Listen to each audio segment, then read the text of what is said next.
Olá! Na aula de hoje da plataforma da Matemática Rio vamos falar sobre polígonos, dar uma introdução aí sobre o que são os polígonos para depois falarmos de triângulos, quadriláteros, enfim, dos outros polígonos especificamente. Beleza? Então, vem comigo! Ora, eu vou começar falando aqui de ponto, reta e plano. É o seguinte, o ponto, tá? A gente costuma representar aqui assim, né? E colocar uma letra maiúscula para representá-lo. Por exemplo, a letra A, esse ponto A aqui. Só que a gente, na verdade, não conseguiria enxergar o ponto, porque o ponto ele é adimensional, ele não tem dimensão. Eu não consigo mensurar o ponto, quanto mede um ponto, por exemplo.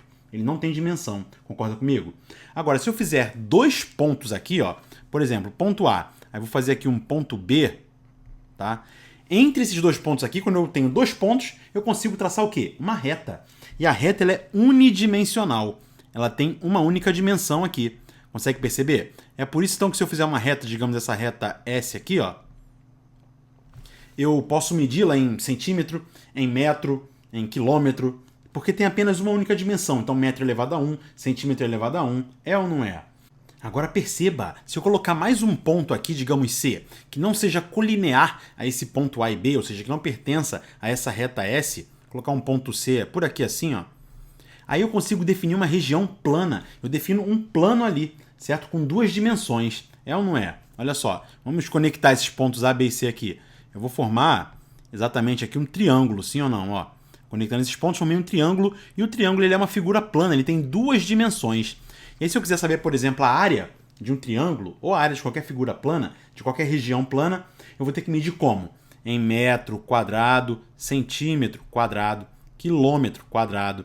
Então repara que já está elevado à segunda potência ali a unidade de medida, beleza? Porque exatamente tem duas dimensões. A reta tem uma única dimensão, o plano tem duas dimensões. Aí se eu for para o espaço, eu vou ter três dimensões, é tridimensional. Mas por enquanto eu vou falar apenas de regiões planas, porque nós estamos aqui falando de geometria plana, beleza? Então, falei aí de ponto, reta e um plano, né? O plano, ele não, claro, não vai ser apenas a figura plana ali, um triângulo. Um plano, ele é infinito, ele vai para todos os lados aqui, né? Então, digamos que eu faça isso aqui, tá delimitado, tá? Mas eu vou chamar isso aqui de um plano alfa. O plano, você sabe que ele é infinito, ele segue aqui para cá, né? Para todas as direções, tá? Ele não é limitado. Tá claro para você? Beleza, então.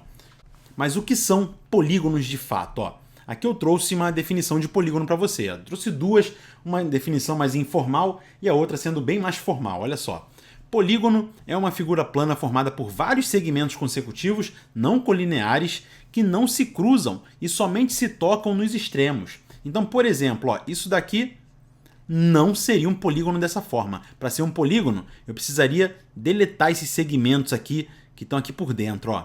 É ou não é? Aí passaria a ser um polígono. Beleza? Porque esses segmentos aqui tem que se conectar apenas nos extremos, tá? De acordo com a nossa definição ali. Beleza? E essa definição aqui, informal, ela é similar a essa daqui de baixo, que é uma definição mais formal. Olha só. Sejam A1, A2, A3, AN, uma sequência de N pontos distintos de um plano, sendo esse N maior ou igual a 3, é claro, porque eu não consigo ter um polígono aí com menos de 3 lados. Então eu tenho que ter pelo menos aí 3 pontos para formar um polígono. Suponhamos que os N segmentos de reta, A1, A2, A2, A3, AN-1, AN e AN, A1, ou seja, aquele último pontinho ali, vai ter um segmento conectando com o primeiro, vai fechar a figura, né? Nós vamos ter o quê? Definidos por esses pontos, tenham as seguintes propriedades. A primeira propriedade, nenhum par desses segmentos se intersectam, salvo em seus pontos extremos. Portanto, eles vão se tocar ali apenas nos extremos, exatamente como eu falei na primeira definição ali, né?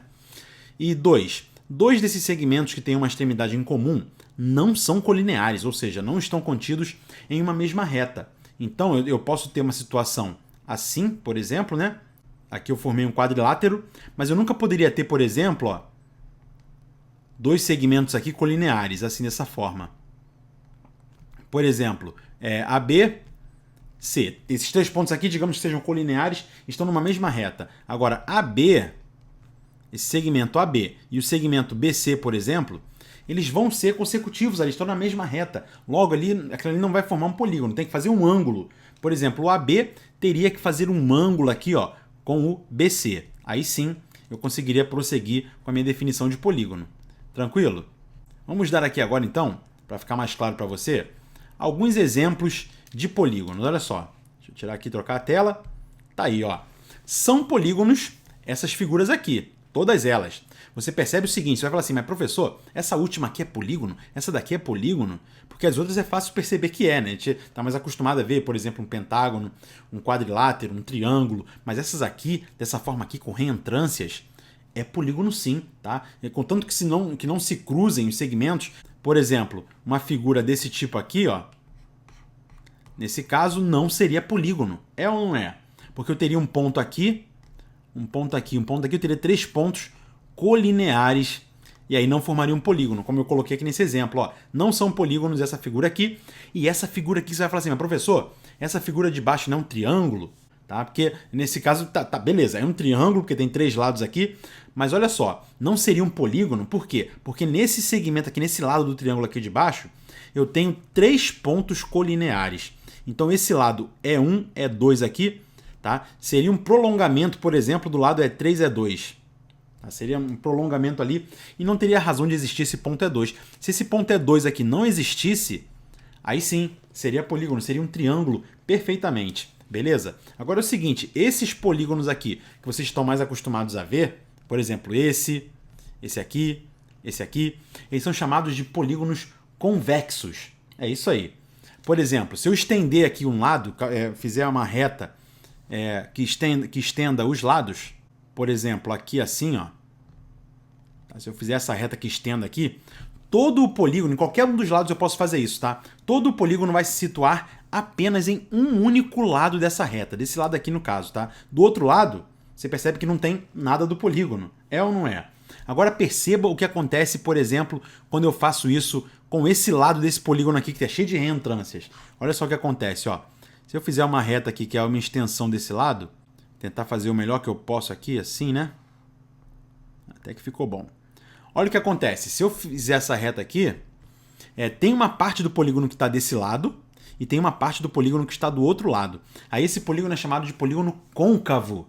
É isso aí. Então se eu traçar quaisquer 2 pontinhos aqui, ó, tá? E se eu ligar esses 2 pontinhos e por algum motivo esse segmento escapar da figura, por exemplo, como acontece aqui, né?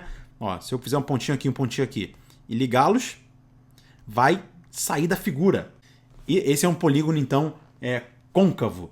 E aqui, se eu fizer 2 pontinhos quaisquer aqui dentro e ligar, isso nunca vai acontecer. Sempre vai estar dentro da figura. Então esse é o polígono convexo. Tranquilo? A nomenclatura dos polígonos. Polígono com um lado, claro, não existe, tá? Polígono com 2 lados também não, ó. Um lado. Não dá para formar um polígono. Polígono tem que ser uma figura fechada, uma região fechada ali, né?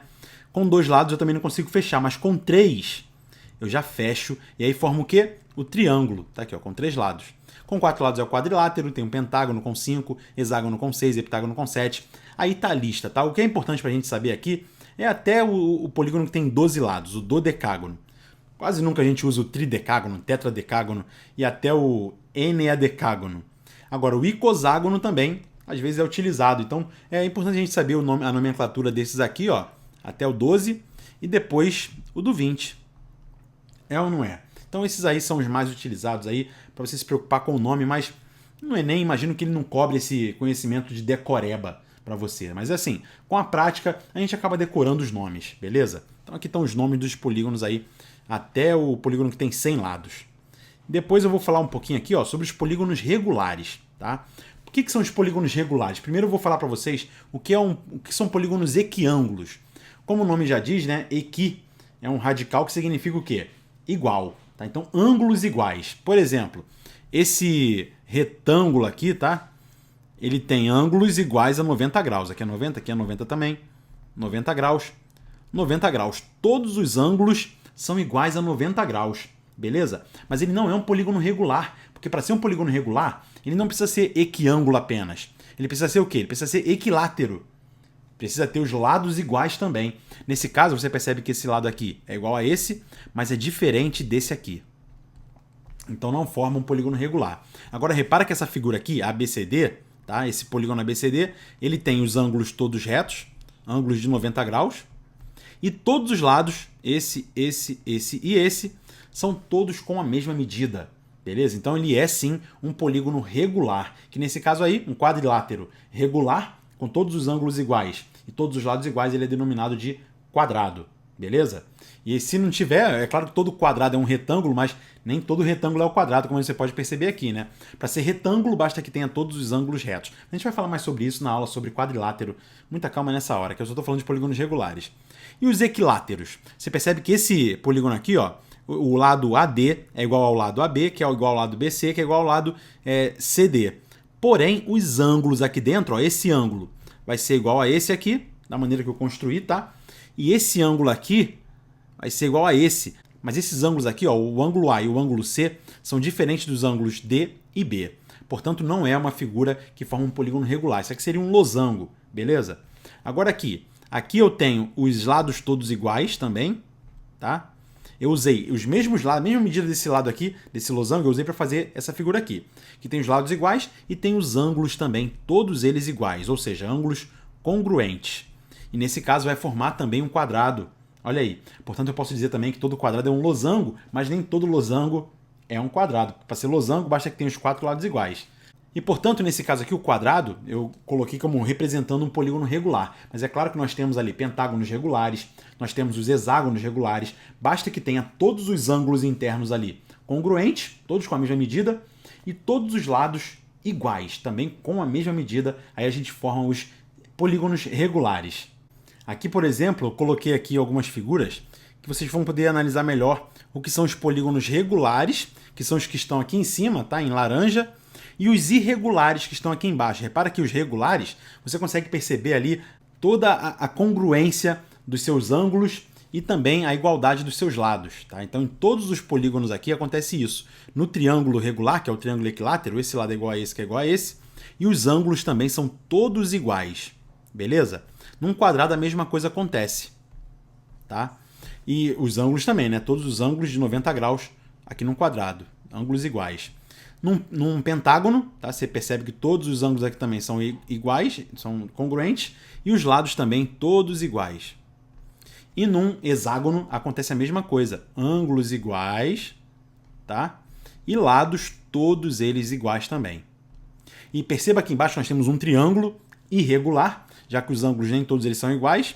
Aqui nós temos um quadrilátero também irregular, um pentágono irregular e um hexágono irregular também. Aí você percebe a diferença entre um polígono regular e um polígono irregular.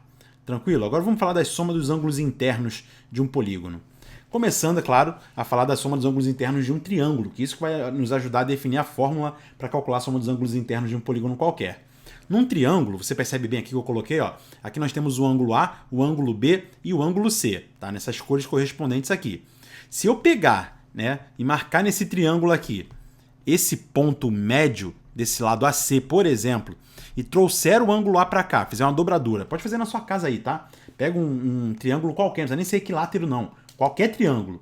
Corta aí 3 lados e coloca a cor nos ângulos e faz isso. Dobra, pega o lado médio de qualquer lado do triângulo e faz essa dobradura. Aí dobra esse ângulo C para cá também para o meio, tá?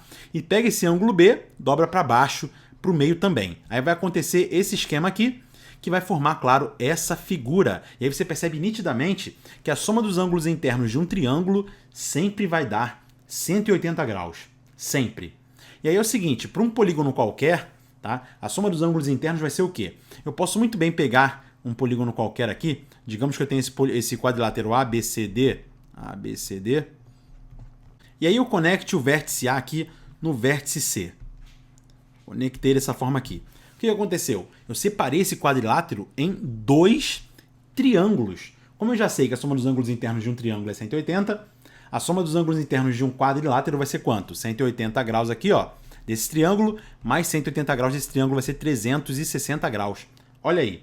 E num pentágono, a mesma coisa acontece. Se eu pegar esse pentágono aqui e conectar esse vértice aqui, por exemplo, nesse vértice, e depois esse vértice aqui nesse vértice aqui, perceba que eu transformei o pentágono que tem 5 lados em 1, 2, 3 triângulos. O que está acontecendo aqui, tá? Eu transformei um quadrilátero em 2 triângulos, fazendo essa conexão dos vértices aqui não consecutivos. E aí eu peguei também um polígono com 5 lados e transformei em 3 triângulos. E aí qual vai ser a soma dos ângulos internos, então, de um pentágono? Ora, de um pentágono vai ser 3 vezes 180 graus. Que vai dar, então, 300, né? 3 vezes 100 dá 300, 3 vezes 80, 240, vai dar, então, 540 graus. Olha aí. Mas como eu posso determinar a fórmula agora? Perceba comigo, ó. Um quadrilátero tem 4 lados, tá? E aí, quando eu divido em 2 triângulos, perceba que esse número 2 aí é 2 unidades a menos do que o número de lados. Agora aqui, um pentágono tem 5 lados. Quando eu divido aqui dessa forma aqui, em 3 triângulos, perceba que o número 3 é 2 a menos que o número de lado. Então é o seguinte, vai ser 180 graus, que é a soma dos ângulos internos de qualquer triângulo, tá? Multiplicado pelo número de lados do polígono menos 2. Isso daqui é a soma dos ângulos internos, que você costuma ver dessa forma aqui, né? SI, que é a soma dos ângulos internos de um polígono, vai ser igual a 180 graus, que multiplica o número de lados do polígono, menos 2. Então eu pego o número de lados, por exemplo, se eu quiser saber a soma dos ângulos internos de um dodecágono, com 12 lados, eu vou fazer 180 graus, que multiplica 12 menos 2. 12 menos 2 vai ser 10, aí eu multiplico 10 por 180, que vai dar 1.800. Olha aí, muito fácil, muito simples. É ou não é? Agora é o seguinte, a soma dos ângulos externos. Os ângulos externos de um polígono são o seguinte aqui, ó. Esse ângulo aqui, por exemplo, ó, vai ser um ângulo interno do pentágono, certo? Que equivale a esse lado aqui, encontrando com esse lado aqui, né? Agora, se eu estender isso daqui para cá, ó, esse lado aqui, esse segmento que forma o lado do pentágono, se eu estender, eu consigo formar um outro ângulo aqui, que eu vou fazer de azul, ó, esse outro ângulo aqui, que aí se eu juntar esse ângulo interno, tá, mais aquele ângulo externo ali, vai dar quanto? Claro, vai dar um ângulo raso de 180 graus se eu fizer a soma desse ângulo com esse ângulo aqui, beleza? Então, esse ângulo externo aqui, ele vai ser 180 graus menos o ângulo interno do pentágono aqui no caso, ou de qualquer outra figura geométrica independente do número de lados, beleza? E aí é o seguinte, em qualquer polígono, não importa qual é, a soma dos ângulos externos de qualquer polígono vai dar sempre 360 graus. Sempre. Não importa se ele tem 3 lados, não importa se ele tem 4 lados, não importa se ele tem 50 lados, a soma dos ângulos externos sempre vai dar igual a 360 graus. Muito fácil, muito simples. A única coisa interessante de você saber aqui é exatamente isso, que o ângulo interno com o ângulo externo, eles são ângulos suplementares, como você já viu aí na aula anterior sobre ângulos, né? São ângulos suplementares, a soma deles dá 180 graus, beleza? E o número de diagonais? Como é que eu vou calcular o número de diagonais de um polígono? Olha só, para fazer isso, eu vou desenhar aqui um quadrilátero, tá? Primeiro, quadrilátero qualquer, tá? Esse quadrilátero aqui. E vou desenhar também um pentágono. 1, 2, 3, 4, 5. Não precisa ser regular, tá? Só para a gente analisar como é que fica isso. Quantas diagonais vai ter aqui esse quadrilátero? Eu posso conectar esse vértice aqui nesse vértice, tá? Porque o que é uma diagonal? Uma diagonal é um segmento que conecta dois vértices não consecutivos. Eu não consigo fazer uma diagonal com vértices consecutivos, porque senão ela ia coincidir com o lado do polígono. Por exemplo, se eu ligar esse vértice aqui nesse vértice aqui, ó, perceba que esse segmento é o próprio lado do polígono. É ou não é? E, portanto, eu não posso fazer isso. Pois se eu conectar dois vértices consecutivos, eu vou estar ali fazendo o próprio lado do polígono e não a diagonal. Então, eu preciso conectar dois vértices não consecutivos, dessa forma aqui, ó. Então, num quadrilátero, um polígono com quatro lados, eu vou ter duas diagonais, certo? E num polígono de 5 lados? Num polígono de 5 lados, eu vou ter o seguinte, ó. Eu posso conectar esse vértice aqui nesse, né, que é um vértice não consecutivo. Também posso conectar esse vértice aqui nesse aqui, sim ou não? E aí você percebe o seguinte, de cada vértice vão partir dois desses segmentos aqui, no caso do pentágono, tá? Olha, repara que no quadrilátero aqui saiu apenas um, tá? De cada vértice. Do pentágono vão sair dois. Então, desse vértice aqui, ó, também vai sair dois, ó. 1, 2. E aí você vai falar assim, mas professor, agora daqui vai sair apenas mais um. Só que não, olha só. Esse segmento que eu liguei daqui de baixo para cá para cima é o mesmo segmento que se eu ligar daqui para cima aqui para baixo, sim ou não? Eu só não posso contabilizar duas vezes ele. Mas ele também aqui, ó, desse vértice aqui, se eu analisar esse vértice específico, vão sair dois segmentos. Tá? Ó, saiu esse e saiu esse. E assim a gente consegue fazer aí as diagonais de um pentágono. Quantas diagonais então tem um pentágono? Olha só. 1, 2, 3, 4, 5. Então tem 5 lados e 5 diagonais. Agora, como eu calculo o número de diagonais aí de maneira mais fácil? Será que tem uma fórmula que traduz isso? Tem, tá? Que é o seguinte, olha só. No caso do pentágono, a gente fez o quê? De cada vértice, o pentágono tem 5 vértices, né? 5 vértices. De cada vértice partiram 2 diagonais. É ou não é? Repara que esse número 2 aqui, 2 diagonais, é a mesma coisa que se eu escrever assim, ó, 5 vezes, porque são 5 vértices, o número de lados do pentágono, que é 5, menos 3. É ou não é? Repara que acontece a mesma coisa aqui no quadrilátero. Olha só. Eu vou ter 4 vértices e de cada vértice parte uma única diagonal. E esse número 1 aí, eu posso escrever também como sendo o número de lados desse quadrilátero, que são 4, menos 3. E aí eu tenho que fazer o quê? Se eu calcular apenas dessa forma aqui, tá? Eu vou contabilizar essa diagonal aqui 2 vezes. Eu vou contabilizar dela saindo daqui para cá e vou contabilizar dela saindo daqui para cá também. Estou contabilizando 2 vezes. Logo, para poder eu não contar 2 vezes, eu vou dividir por 2. É isso que eu vou fazer. A mesma coisa acontece aqui com o quadrilátero. Então o que acontece? O número de diagonais de um polígono, que eu vou chamar aqui de D, ele vai ser igual ao número de lados do polígono, que multiplica o número de lados desse polígono menos 3, que divide tudo isso ainda por 2. Essa aqui é a fórmula que calcula o número de diagonais de um polígono. Aí você já entendeu de onde vem a fórmula, né? Muito fácil, muito simples também a dedução. Aí você percebe que na matemática a gente não precisa decorar as coisas, se a gente entende como elas surgem, né? Beleza. Então é o seguinte, um círculo, tá? Nesse caso aqui, ó, desenho um círculo aqui bem grande, mas ele pode ser entendido como sendo um polígono de infinitos lados. É ou não é? Olha só, se eu pegar aqui um triângulo, tá? Ele não parece muito com um círculo. Agora, se eu pegar um quadrado, a área do quadrado aqui ela já se aproxima da área do círculo. Se eu pegar um pentágono, se aproxima mais ainda. Agora perceba que o perímetro também, né, vai se aproximando da circunferência. Olha só, se eu pegar um hexágono, já se parece mais. Se eu pegar um heptágono, mais ainda. Perceba que se eu for aumentando o número de lados indefinidamente, eu vou chegar aqui nesse formato do círculo. O círculo, então, ele é um polígono aí de infinitos lados. Ele é uma curva, na verdade. É claro que ele não vai ter aquela linha poligonal, bonitinha, formando vários ângulos, né? Então eu queria que você compreendesse só isso, que o círculo ele poderia ser considerado um polígono aí de infinitos lados. Tá? A gente vai falar mais especificamente sobre o círculo em aulas futuras aqui da nossa plataforma, beleza? Eu quero dar aqui também para vocês uma introdução ao perímetro e à área de um polígono. Então eu vou pegar aqui um pentágono qualquer, tá?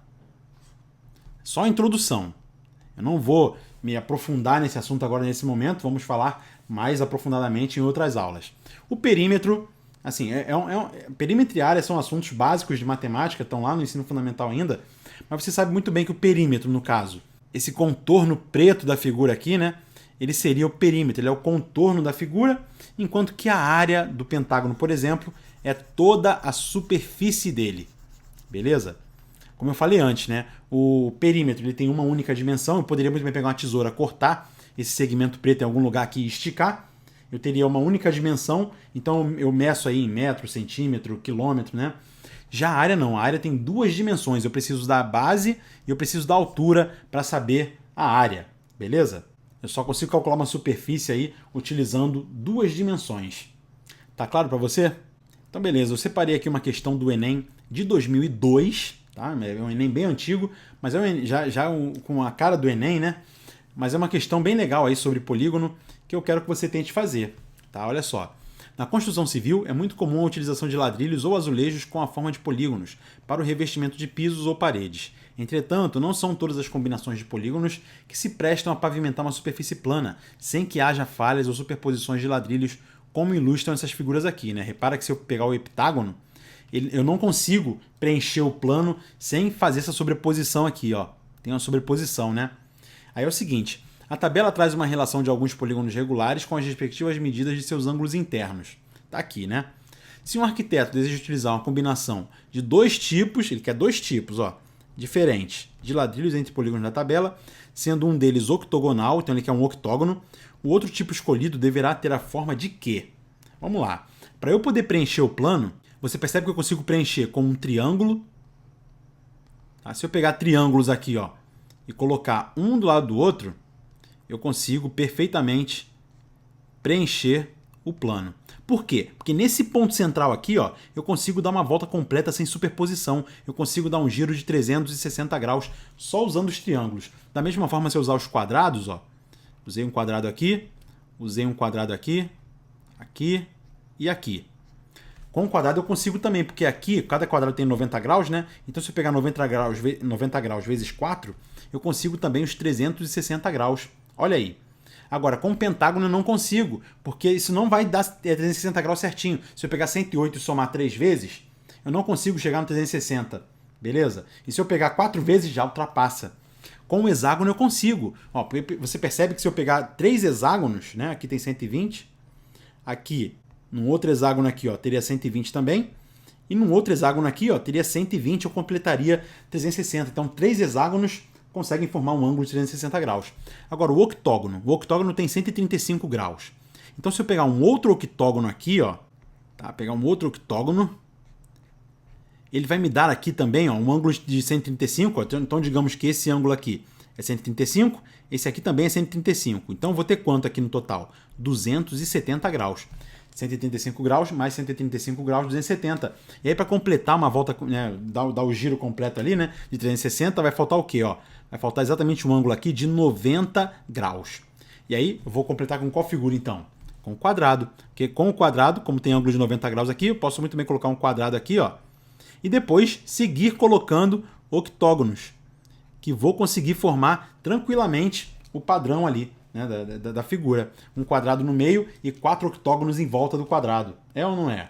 E aí deu certinho, então vou utilizar o quadrado. A resposta é a letra B, de beleza. Compreendi a solução do problema, mas vou continuar resolvendo as provas do Enem. É muito importante que você pegue o Enem, resolva a prova toda, de todos os anos. Eu sempre falo isso. E só assim você vai treinar melhor todos esses conceitos que a gente está aprendendo aqui no Matemática Rio, beleza? Então, assim, fiz uma lista de exercícios. Espero que você goste da lista. Qualquer dúvida, mande para contato@matematicario.com.br, que eu vou responder aí quando a gente terminar de falar sobre geometria. Eu faço a monitoria pré-programada, pegando as dúvidas de vocês e fazendo vídeos com a solução de alguns exercícios. Tranquilo, então? Então é isso. Por esse vídeo é só. Até os próximos vídeos da plataforma.